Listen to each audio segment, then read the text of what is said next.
What is up, guys? It is DMG here, and today we have another squad builder that we use from the Weekend League, and in it has some pretty good players, at least on paper, that a lot of people seem to like and a lot of people seem to use. So in the team, we do have Informed Neto, Informed DeMarco, Sergio Ramos, Umtiti, and Jordi Alba in the defense. In the midfield, we have second Informed Suso right mid, then we have Nainggolan, Matuidi, Scream, Koke, and then as strikers, we got Scream, Mandzukic, and Mertens. Now, we did sometimes keep the 4-4-2. Other times we went to a 4-1-2-1-2 narrow. Other times we went to a 4-2-3-1 wide. It just kind of depended on what the opposition was doing, right?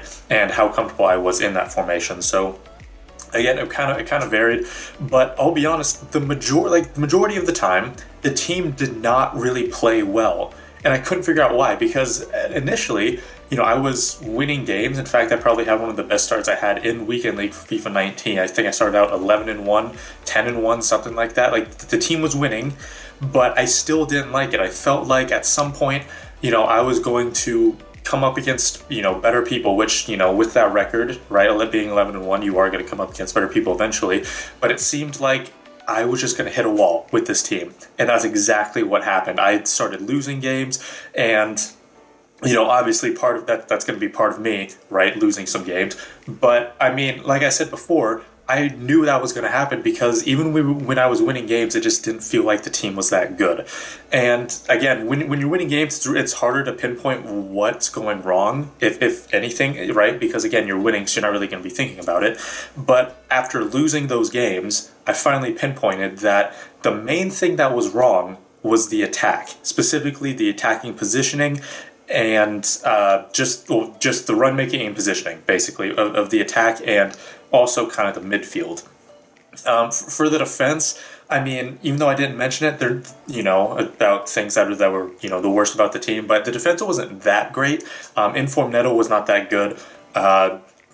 Informed DeMarcos was good. I thought he was he was probably one of the better players in the defense. Ramos and Umtiti, honestly not a fan of for some reason. Ramos kind of pushed up a little bit too much. He has high medium work rates. He's only 6 foot, so is Umtiti, so they're a little bit shorter. So even though I know Ramos has good jumping, I'm sure Umtiti does have good jumping as well, they're short. So crosses are going to be harder to, head the ball out, even in, with the fact that even though they're really good defenders, it's still going to be hard to get out. And then Jordi Alba at left back, he was good. That pace really did come in handy. He was just good. That was it. Nothing too spectacular. He wasn't really bad ever. It seemed like but he was just good, right? Nothing spectacular though. But for the center backs, that was the one thing I was really disappointed by, at least in the defense, because when you have Ramos and Umtiti, you were expecting to be, have good defenders, and they weren't bad, they were just disappointing, right? You got a 91 rated center back, and he wasn't that great. 87 rated center back, not that great. In my opinion, Varane and informed Lucas Hernandez are much better options, in my opinion. Moving on to the midfield, informed Suso, he would either be on that right mid spot or he would be at cam if we went to a 4-1-2-1-2 narrow. And he wasn't bad.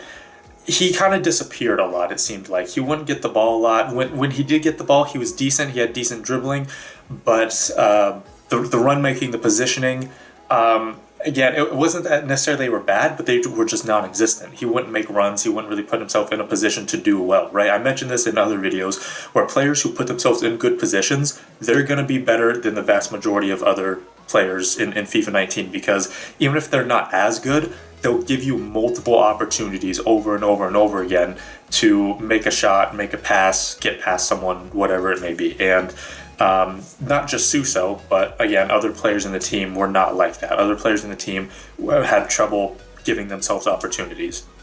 Nainggolan and Matuidi, they're probably the best parts of the midfield. Matuidi, without a doubt, was just fantastic. Probably my favorite player in the team, actually. Just all over the pitch. He's actually 5'11" this year. Previous FIFAs he was 5'9", so now he's 2 inches taller. Still has incredibly long legs, so he'll intercept the ball really easily.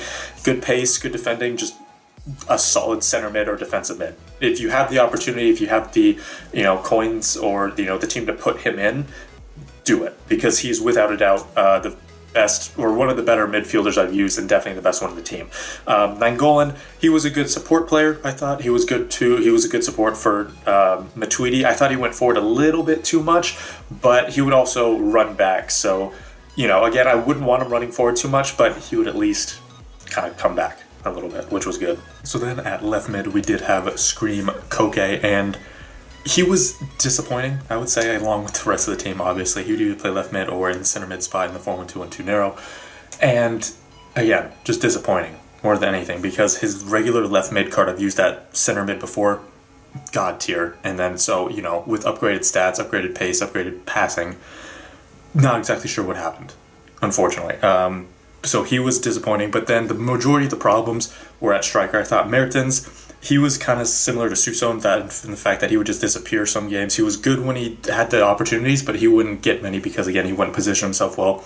And it wasn't like he would do a bad job of it. He was just not good enough, I would say.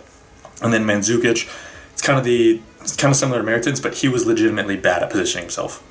Right? So there would be all this open space, and he wouldn't actually take it, unfortunately, which was a shame because of his upgraded pace, upgraded dribbling.